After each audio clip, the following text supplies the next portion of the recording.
Now it's time for America's Talking, with headlines from across the country that you can find in the description below or in your inbox with the Center Square newsletter, free at thecentersquare.com.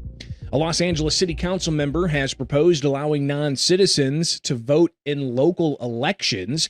Speaking Friday at a Rules Committee meeting, Councilmember Hugo Soto Martinez of District 13 called his plan a simple issue of fairness.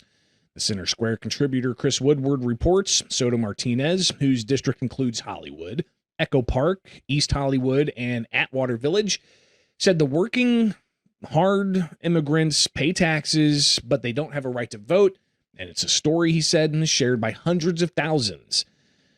Others saying that it's disturbing and an effort for the city to take very radical positions on illegal immigration. The city and county of San Francisco already allow non-citizens to vote in local school board elections. Elsewhere in the Bay Area of California, Oakland residents in Alameda County, they approved a 2022 measure to allow non-citizens to vote in school board elections. Non-citizen residents in Washington, D.C. can vote in all local elections. Non-citizens also may vote in municipal elections in the Vermont cities of Montpelier, Winooski, and Burlington, as well as 16 municipalities in Maryland. New York business groups urging New York Governor Kathy Hochul and state legislators to eliminate the income tax on tips as part of a broader effort to provide relief for wage workers and reduce the state's high cost of living. In a letter to Hochul and state lawmakers Monday, the Business Council of New York State and other groups voiced strong support for the proposal to eliminate income taxes on tipped wages up to $25,000 annually in state income taxes, which is being considered as part of the state budget. Now, they urged budget negotiators to include the plan in a final version of their spending plan. The no tax on tips policy, which was approved as part of President Donald Trump's One Big Beautiful Bill Act, allows a federal income tax deduction of up to $25,000 on qualified tips for eligible workers. WisconsinEye wants $1 million from taxpayers in the form of $50,000 per month through December 2027 from the state's Joint Committee on Legislative Oversight as it works to keep operating at the state capitol in Wisconsin. The Center Square staff reporter John Stife reports lawmakers did not pass any of several proposed bills to fund the governmental meeting streaming service before it left session this spring. The requests of taxpayer funds comes on the heels of the network saying in mid-April that it would need to close its doors after 19 years by early summer without funding from taxpayers.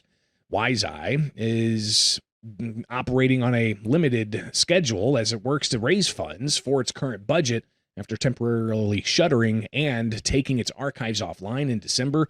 The Wisconsin Senate passed a bill that would have sent the organization more than $585,000 in taxpayer funds for the next year while collecting requests for proposals for a public affairs network. The JCLO previously approved $50,000 in funding to keep the network on the air through February.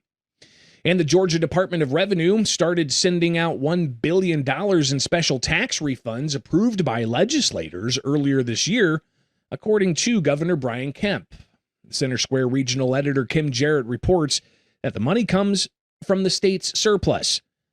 This is the fourth consecutive year that Kemp has asked the General Assembly to pass legislation enabling those taxpayer refunds. Taxpayers who filed state returns in 2024 and 2025 and do not owe state taxes are eligible. Married couples that filed jointly will receive $500.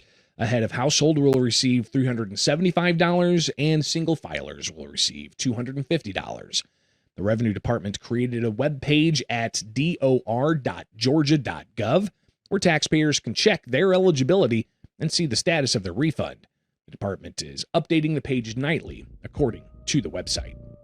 And that's just some of what America is talking about. Get these and other headlines from the Center Square only at thecentersquare.com.